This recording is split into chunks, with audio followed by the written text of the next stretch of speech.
जय माता दी भक्तों, चैत्र नवरात्रि के कन्या पूजन में माता स्वरूप कन्याओं को जरूर खिलाना। ये एक चीज माता रानी की कृपा से दूर होंगे, सभी दुख तकलीफ आजीवन बरसेगा, धन ही धन जीवन में तत्काल होगी, धन की वर्षा साथ ही जाने। कन्या पूजन की सही तिथि शुभ मुहूर्त समेत संपूर्ण जानकारी। प्रिय भक्तों, माता रानी की पूजा और कन्या पूजन जैसे अत्यंत पवित्र विषय पर जानकारी बिल्कुल विस्तृत, संपूर्ण और सूक्ष्मतम विवरण के साथ ही होनी चाहिए, क्योंकि धर्म के मामले में आधी अधूरी जानकारी अक्सर पूजा में दोष का कारण बन जाती है। इसीलिए आज की यह विशेष प्रस्तुति आपके लिए एक संपूर्ण ग्रंथ के समान होने वाली है, जिसमें कन्या पूजन से जुड़ी एक एक छोटी से छोटी बात, नियम, भोजन, उपहार, सावधानियां और परम पावन कथा को अत्यंत विस्तार से बताया जाएगा।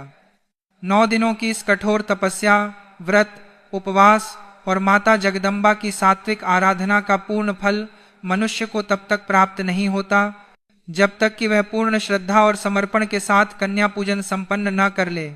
शास्त्रों में इस महान अनुष्ठान का महात्म्य बताते हुए स्वयं भगवान श्री हरिविष्णु जी ने कहा था कि नवरात्रि के अंतिम दिनों में किया गया कन्या पूजन ब्रह्म हत्या, स्वर्ण चोरी और झूठ बोलने जैसे भयंकर से भयंकर पापों को भी भस्म करने की अद्भुत शक्ति रखता है। यदि आप पूर्ण श्रद्धा भाव से माता की आराधना करते हुए शास्त्रों में बताए गए नियमों के अनुसार नन्ही कन्याओं को साक्षात नवदुर्गा का स्वरूप मानकर पूजते हैं, तो माता भवानी और मां लक्ष्मी आप पर साक्षात कृपा करेंगी और आप आजीवन धन संपदा से परिपूर्ण रहेंगे। कन्या पूजन का इतना अधिक महत्व है कि चाहे आप पूरे 9 दिन व्रत कर रहे हों या नहीं, फिर भी आपको शास्त्रों में बताई गई विधि के अनुसार इन पावन कन्याओं का पूजन अपने घर में अवश्य करना चाहिए। लेकिन भक्तों, जितना पुण्यकारी कन्याओं का यह पूजन है, उतना ही इसमें की गई छोटी सी भूल या वर्जित कार्यों को करने से आपको भयंकर पाप भी लग सकता है। इसीलिए आज का यह वीडियो बहुत ही ज्ञानवर्धक साबित होने वाला है, तो शिव शक्ति टीवी के माध्यम से आप अपने फायदे के लिए इस वीडियो को बिना काट छांट किए अंत तक जरूर देखिएगा और कम से कम 10 लोगों को शेयर जरूर कीजिएगा, जिससे आपका तो फायदा हो ही, आप अन्य लोगों का भी फायदा करा सकें और आपको अक्षय पुण्य फलों की प्राप्ति हो। क्योंकि भविष्य पुराण में स्पष्ट लिखा है कि जो व्यक्ति धर्म का ज्ञान बांटता है उस पर साक्षात माता लक्ष्मी और श्री नारायण की कृपा बरसती है। वीडियो में आगे बढ़ते हैं, लेकिन उससे पहले अगर आप भी चाहते हैं कि माता रानी की कृपा आप पर सदैव बनी रहे, तो वीडियो को एक लाइक करके चैनल को सब्सक्राइब जरूर कर लें और कमेंट बॉक्स में जय माता दी और जय श्री लक्ष्मी नारायण जरूर लिख दें। भक्तों, सबसे पहले हम इस संशय को दूर करते हैं कि साल 2026 में चैत्र नवरात्रि का यह महाफलदायी कन्या पूजन आखिर किस दिन और किस तिथि को किया जाना सबसे अधिक शुभ और शास्त्र सम्मत रहेगा। पंचांग की सटीक गणनाओं और ग्रह नक्षत्रों के शुभ संयोग के अनुसार इस साल 2026 में कन्या पूजन मुख्य रूप से 26 मार्च के पावन दिन संपन्न किया जाएगा। जो भी भक्त महाअष्टमी का कठोर व्रत करते हैं और अपनी कुल परंपरा के अनुसार अष्टमी तिथि को माता की चौकी पूजते हैं, वे 26 मार्च 2026 को ही पूर्ण सात्विकता के साथ कन्याओं को अपने घर आमंत्रित करेंगे। वहीं जो लोग नवमी तिथि को पूजते हैं, उनमें से भी अधिकांश लोग 26 मार्च को ही कन्या पूजन करेंगे, क्योंकि इस दिन तिथियों का एक बहुत ही अद्भुत और कल्याणकारी संगम बन रहा है। परंतु जिन परिवारों में उदया तिथि की मान्यताओं को सर्वापरि रखा जाता है और जो लोग 27 मार्च 2026 को महानवमी का पावन पर्व मनाएंगे, वे लोग अपना कन्या पूजन 27 तारीख को ही संपन्न करेंगे। अब सवाल उठता है कि अष्टमी और नवमी में से किस दिन कन्या पूजन करना ज्यादा फलदायी है। तो शिव शक्ति टीवी के दर्शकों, अष्टमी तिथि साक्षात मां महागौरी की होती है। इस दिन कन्याओं का पूजन करने से घर से बीमारियां, तंत्र मंत्र का प्रभाव और अकाल मृत्यु का भय हमेशा के लिए दूर हो जाता है। वहीं नवमी तिथि मां सिद्धिदात्री की है। इस दिन कन्या पूजन करने से रुके हुए कार्य बनते हैं, व्यापार में वृद्धि होती है और घर में अपार धन संपदा का वास होता है। आप अपनी कुल परंपरा के अनुसार कोई भी दिन चुन सकते हैं, दोनों ही परम फलदायी हैं। कन्या पूजन की महिमा और इसमें सात्विक भोजन के महत्व को गहराई से समझने के लिए हमारे पुराणों में वर्णित माता वैष्णो देवी और उनके परम भक्त पंडित श्रीधर जी की कथा अत्यंत आवश्यक है। यह कथा हमें बताती है कि माता को कैसी भक्ति और कैसा भोजन प्रिय है। शिव शक्ति टीवी के सभी भक्तों को यह कथा अत्यंत ध्यान से सुननी चाहिए।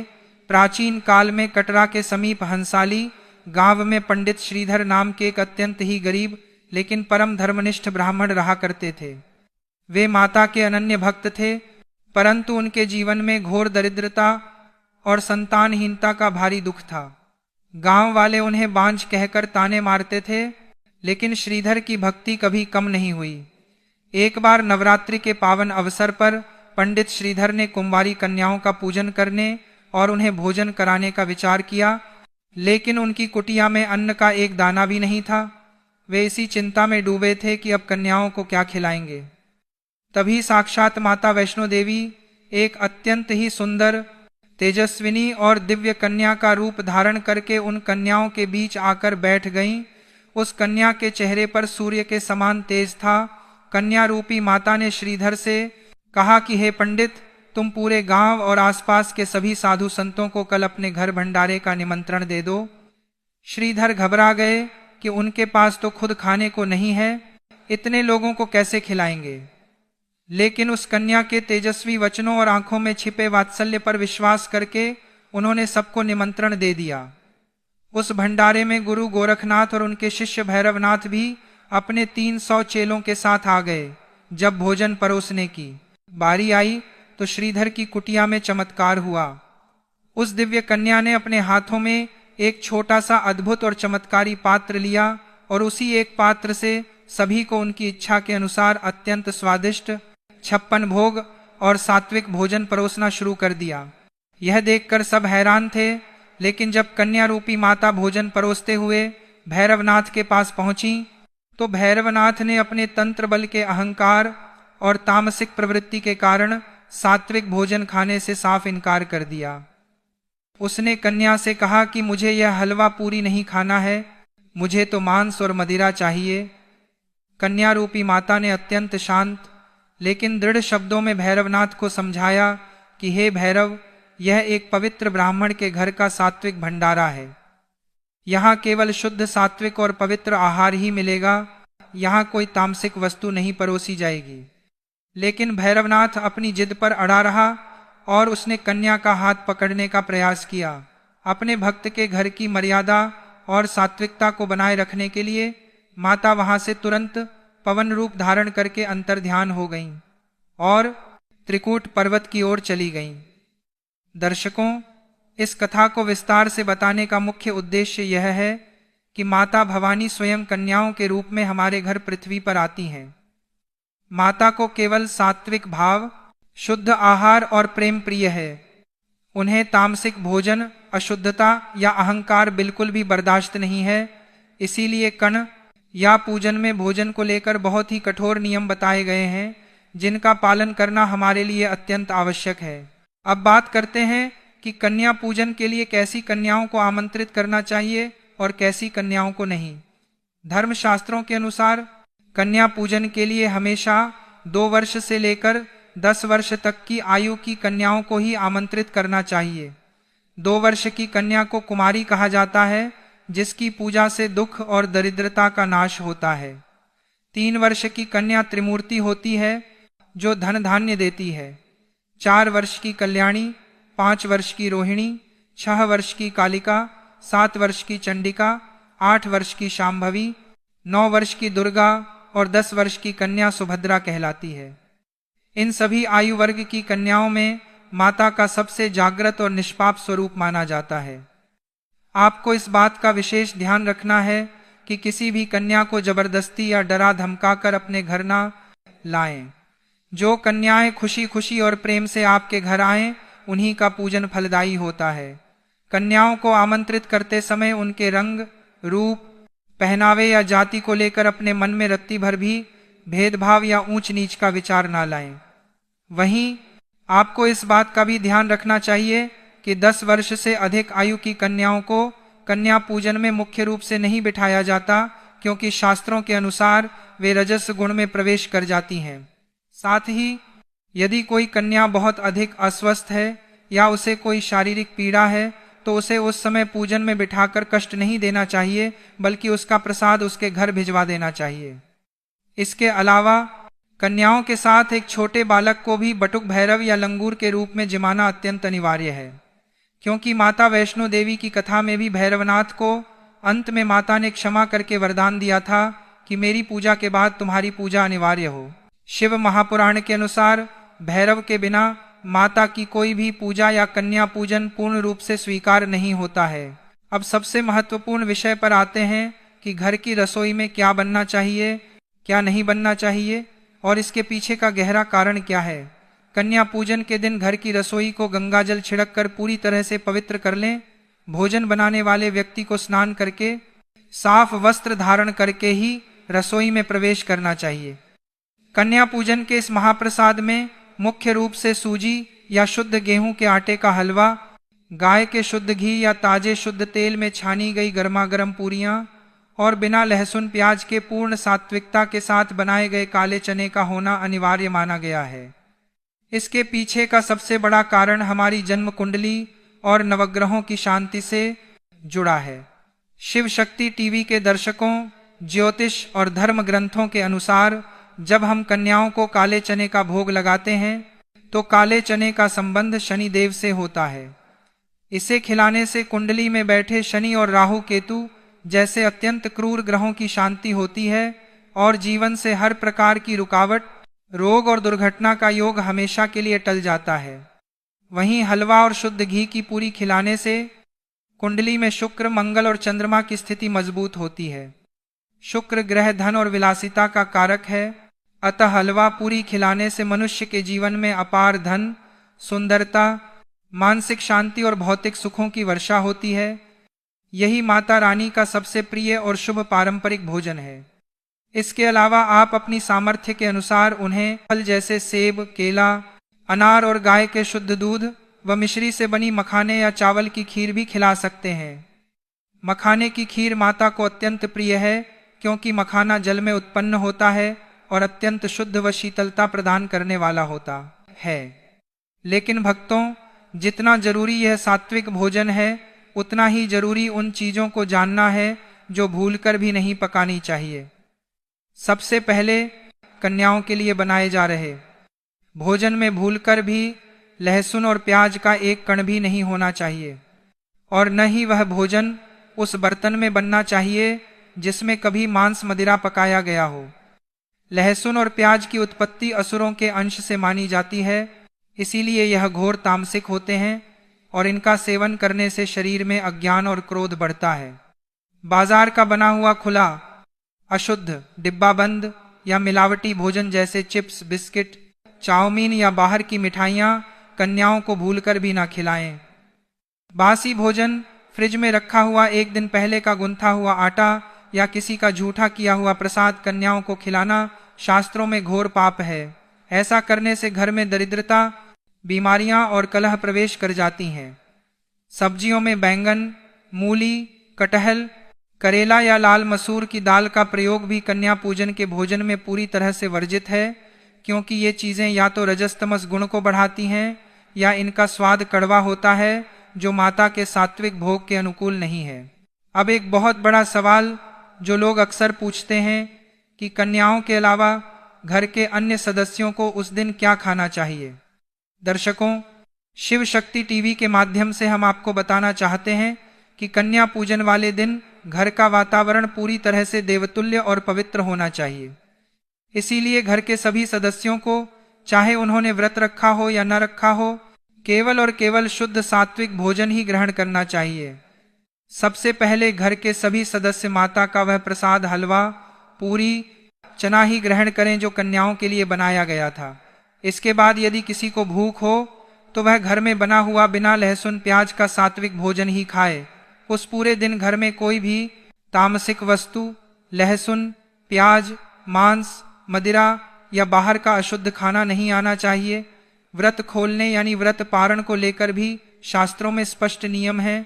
यदि आपने महाअष्टमी का व्रत रखा है तो आप नवमी के दिन सुबह कन्या पूजन संपन्न करने के बाद कन्याओं को विदा करके उनके द्वारा झूठा किया हुआ प्रसाद जो वे प्रेम से छोड़ दें या माता को अर्पित किया गया प्रसाद खाकर अपना व्रत खोल सकते हैं। यदि आप पूरे 9 दिन का व्रत रखते हैं और नवमी को पूजते हैं तो आप नवमी के दिन कन्या पूजन के बाद प्रसाद ग्रहण करके व्रत का पारण कर सकते हैं, या फिर दशमी तिथि के दिन सुबह स्नान ध्यान करके व्रत खोल सकते हैं। व्रत हमेशा माता के प्रसाद से ही खोलना चाहिए, तभी व्रत पूर्ण माना जाता है। अब बात करते हैं कि माता स्वरूप कन्याओं का पूजन घर में किस विधि से करना चाहिए। जब कन्याएं आपके घर पधारें तो उनका स्वागत साक्षात माता भवानी के रूप में करें। घर के मुख्य द्वार पर या आंगन में एक साफ तांबे या पीतल की परात रखें। उसमें कन्याओं के नन्हे चरणों को रखकर अपने हाथों से शुद्ध जल या गंगा जल से उनके चरण पखारें। शास्त्रों में कहा गया है कि कन्याओं के चरण धोने से जो जल प्राप्त होता है वह किसी भी तीर्थ के जल से अधिक पवित्र होता है। उस पवित्र चरणामृत को अत्यंत श्रद्धा के साथ अपने और अपने परिवार के मस्तक पर लगाएं। इसके पश्चात सभी कन्याओं को घर के अंदर लाकर एक साफ पवित्र और मुलायम आसन पर पूर्व या उत्तर दिशा की ओर मुख करके सम्मान पूर्वक बिठाएं। उनके भाल पर कुमकुम, अक्षत और चंदन का पवित्र तिलक लगाएं। उनके हाथों की कलाई पर रक्षा सूत्र यानी कलावा बांधें। इसके बाद माता रानी का ध्यान करते हुए उनके चरणों में लाल पुष्प अर्पित करें, फिर उन्हें भोजन परोसें। भोजन परोसते समय और कन्याओं को खिलाते समय अपने मन में किसी भी प्रकार का क्रोध, झुंझलाहट या जल्दबाजी न रखें। उन्हें अपनी मर्जी से जितना खाना हो खाने दें। जब कन्याएं तृप्त होकर भोजन कर लें तो उन्हें पीने के लिए शुद्ध जल दें। भक्तों, अब सबसे महत्वपूर्ण बात कि कन्याओं को भोजन कराने के पश्चात विदाई के समय दक्षिणा पैसे के अलावा और क्या क्या उपहार यानी गिफ्ट देने चाहिए, जिससे माता रानी अत्यंत प्रसन्न हो और आपकी हर मनोकामना पूरी हो। शास्त्रों के अनुसार कन्याओं को कभी भी खाली हाथ विदा नहीं करना चाहिए। सबसे पहले कन्याओं को लाल रंग की चुनरी अवश्य ओढ़ानी चाहिए। लाल रंग माता का सबसे प्रिय रंग है और इसे सौभाग्य का प्रतीक माना जाता है। लाल चुनरी पहनाने से कुंडली में मंगल ग्रह मजबूत होता है और घर में सुख समृद्धि आती है। इसके अलावा आप कन्याओं को श्रृंगार की सामग्री जैसे लाल चूड़ियां, बिंदी, मेहंदी, लाल रिबन या बालों के क्लिप उपहार में दे सकते हैं। श्रृंगार का सामान देने से माता अत्यंत प्रसन्न होती हैं और घर की महिलाओं को अखंड सौभाग्य का आशीर्वाद प्राप्त होता है। साथ ही ऐसा करने से आपकी कुंडली में शुक्र ग्रह अत्यंत बलवान हो जाता है, जिससे भौतिक सुखों, धन और ऐश्वर्य की जीवन में कभी कमी नहीं होती। यदि आप अपने बच्चों की शिक्षा और बुद्धि में वृद्धि चाहते हैं तो कन्याओं को पढ़ाई लिखाई से जुड़ी चीजें जैसे कॉपी, पेन, पेंसिल या रंग कलर बॉक्स जरूर दान करें। कन्याओं को साक्षात मां सरस्वती का स्वरूप भी माना जाता है और उन्हें शिक्षा की सामग्री दान करने से कुंडली में बुध ग्रह शांत होता है, जिससे घर के बच्चों को विद्या, एकाग्रता और करियर में अपार सफलता मिलती है। इसके साथ ही कन्याओं को स्टील या पीतल के बर्तन जैसे छोटी कटोरी, प्लेट, चम्मच या टिफिन बॉक्स देना भी अत्यंत शुभ माना गया है। बर्तन का दान करने से मां अन्नपूर्णा का सीधा आशीर्वाद मिलता है और आपके घर के भंडार कभी खाली नहीं रहते। कन्याओं को ताजे फल जैसे केला या सेब और उपयोग में आने वाला साफ रुमाल देना भी बहुत अच्छा माना जाता है। और हाँ, छोटे बच्चों को खिलौने बहुत पसंद होते हैं, इसलिए आप उन्हें खुश करने के लिए कोई छोटा खिलौना भी दे सकते हैं, क्योंकि जब एक कन्या के चेहरे पर उपहार देखकर सच्ची मुस्कान आती है तो साक्षात नवदुर्गा आपके घर में मुस्कुराती हैं और अपना पूर्ण आशीर्वाद लुटाती हैं। इन सभी उपहारों के साथ अपनी सामर्थ्य अनुसार दक्षिणा जरूर रखें। बिना दक्षिणा के कन्या पूजन अधूरा रहता है। अंत में घर के सभी सदस्य जमीन पर झुककर उन नन्ही कन्याओं के चरण स्पर्श करें और अपने पूरे परिवार की सुख शांति, कर्ज मुक्ति, स्वास्थ्य और अखंड सौभाग्य के लिए उनसे माता के रूप में आशीर्वाद मांगे। अंत में कुछ विशेष सावधानियां जो आपको इस दिन बिल्कुल नहीं करनी है। कन्या पूजन के दिन घर में किसी भी प्रकार का वाद विवाद, झगड़ा या ऊंची आवाज में बात नहीं करनी चाहिए। घर की महिलाओं या पुरुषों को इस दिन बाल नहीं कटवाने चाहिए, दाढ़ी नहीं बनानी चाहिए और ना ही नाखून काटने चाहिए। महिलाओं को इस पावन दिन बाल धोकर स्नान करने से बचना चाहिए, यदि कोई विशेष अशुद्धि न हो तो। सबसे बड़ी बात, किसी भी कन्या को खाली हाथ घर से विदा ना करें और ना ही उन्हें डांट कर भगाएं।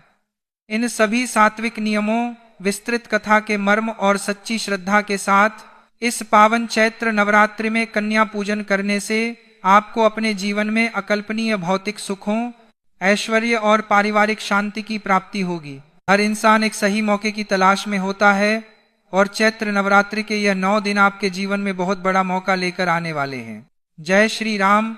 शिव शक्ति टीवी के सभी दर्शकों को वर्ष 2026 की पावन श्री राम नवमी की ढेरों और हार्दिक शुभकामनाएं।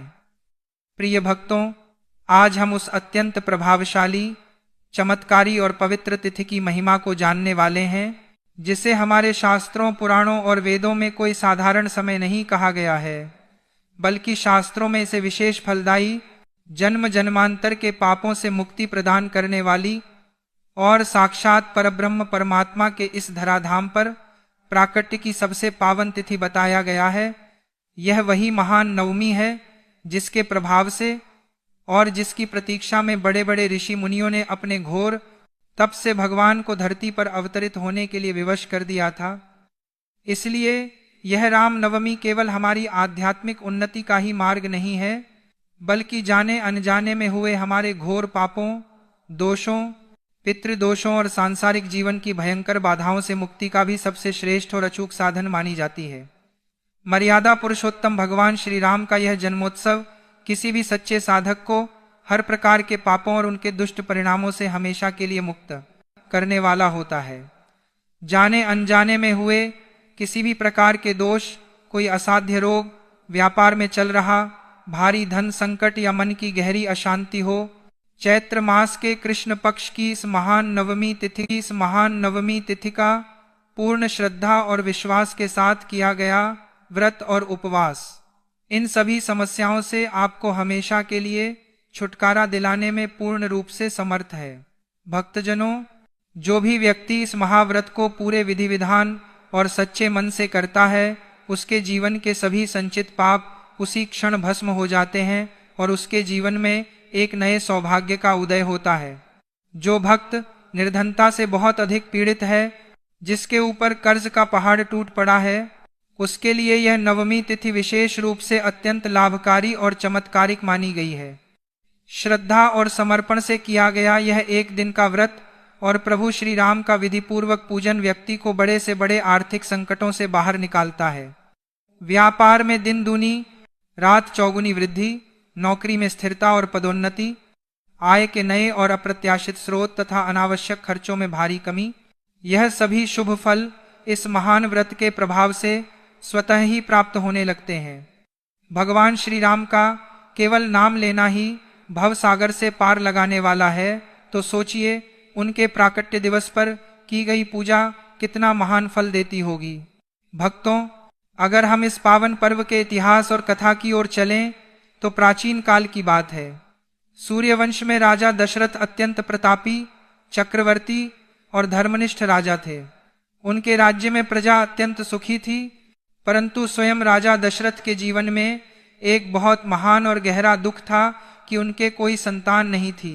इस दुख से निवारण और संतान प्राप्ति की प्रबल कामना से राजा दशरथ ने अपने कुलगुरु महर्षि वशिष्ठ और महान श्रृंगी ऋषि के निर्देशन में अत्यंत कठिन पुत्र कामेष्टि यज्ञ का भव्य आयोजन किया। इस यज्ञ की अग्नि इतनी पवित्र थी कि यज्ञ के पूर्ण होने पर स्वयं अग्निदेव साक्षात प्रकट हुए और उन्होंने राजा दशरथ को एक दिव्य खीर का पात्र प्रदान किया। अग्निदेव के निर्देशानुसार राजा दशरथ ने वह अलौकिक खीर अपनी तीनों रानियों कौशल्या, सुमित्रा और कैकेयी को अत्यंत आदर पूर्वक खिलाई। समय बीतने पर जब ग्रहों और नक्षत्रों की स्थिति ब्रह्मांड में अत्यंत शुभ और अनुकूल थी, देवताओं ने जब आकाश में अपनी दृष्टि जमाई, तब माता कौशल्या के पवित्र गर्भ से साक्षात श्री लक्ष्मी नारायण के पूर्ण अवतार प्रभु श्री राम ने इस धरती पर जन्म लिया।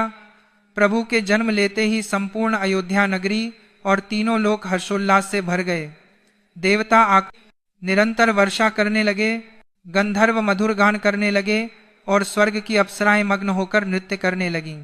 चारों ओर भय प्रकट कृपाला दीनदयाला के मंगल गान पूरी अयोध्या में गूंजने लगे।